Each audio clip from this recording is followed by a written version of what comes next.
this is Jennifer Nelson from StarHeartCenter.com. I hope you enjoy the music because today we are going to face the music and talk about how to honor individuality while working on a team. Teamwork makes the dream work, yet individuals make up the team. So what are we supposed to do with all of these different energies?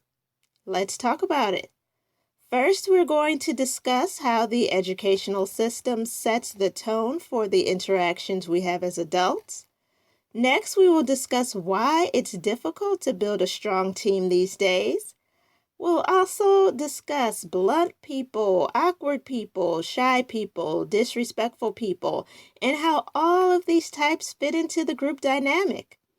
We'll talk about charm versus substance, the real foundation for building a strong team, and some steps one can take to embrace individuality while promoting a healthy team environment. This discussion will mostly apply to modern workplaces, but let's not limit it to that. Let's expand our horizons and see where that takes us. Use your creativity and see how this applies to your life. Now, let's start with a quote. Conventional education makes independent thinking extremely difficult. Conformity leads to mediocrity. To be different from the group or to resist environments is not easy and is often risky as long as we worship success. And that's from Jiddu Krishnamurti. And I'm sure I mispronounced that. My apologies. So I think that is a wonderful quote and it fits right in with what we're going to discuss. So let's start with conventional education. Let's talk about it. John Taylor Gatto was a New York City school teacher. He won the city's Teacher of the Year award 3 times and the New York State Teacher of the Year award once. In his speech, Why Schools Don't Educate, he said, "Schools were designed to be instruments of the scientific management of a mass population. Schools are intended to produce, through the application of formulaic human beings whose behavior can be predicted and controlled." End quote. I think it's very admirable that he said that while accepting the New York City Teacher of the Year award. That is the foundation we're starting with. Children are subjected to years of an educational system whose main goal is to control their behavior for whatever reasons, and that flows right into the workplace. That's what it was designed to do.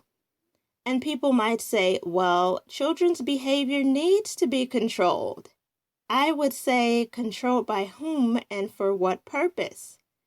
Furthermore, do children need to be controlled, or do children need to learn how to manage themselves? How can one learn self-control if the self is removed? People don't suddenly master self-control because they turn 18. A lot of adults don't know how to implement self-leadership skills or manage their time if there's not some sort of overseer. I feel that's very disempowering, yet it is often seen as a virtue, and it kind of makes me chuckle. And this all goes back to the educational system. This all ties into the foundations that we set. For example, people feel so defined by their occupations that they can't imagine what they would do if they were not at work. They'd be so bored or they'd feel so lazy. And when people express this, they are usually expressing it to make the point that they have some sort of positive trait within themselves that motivates them to go to work. I place no judgments on that. I simply observe. But to me, it's like saying, I lack creativity and the ability to regulate my time in a productive manner if I'm not being forced to do so in an artificial environment. Thank you for listening to this sample. Be sure to visit StarHeartCenter.com for the rest of this seminar entitled Honoring Teamwork and Individuality.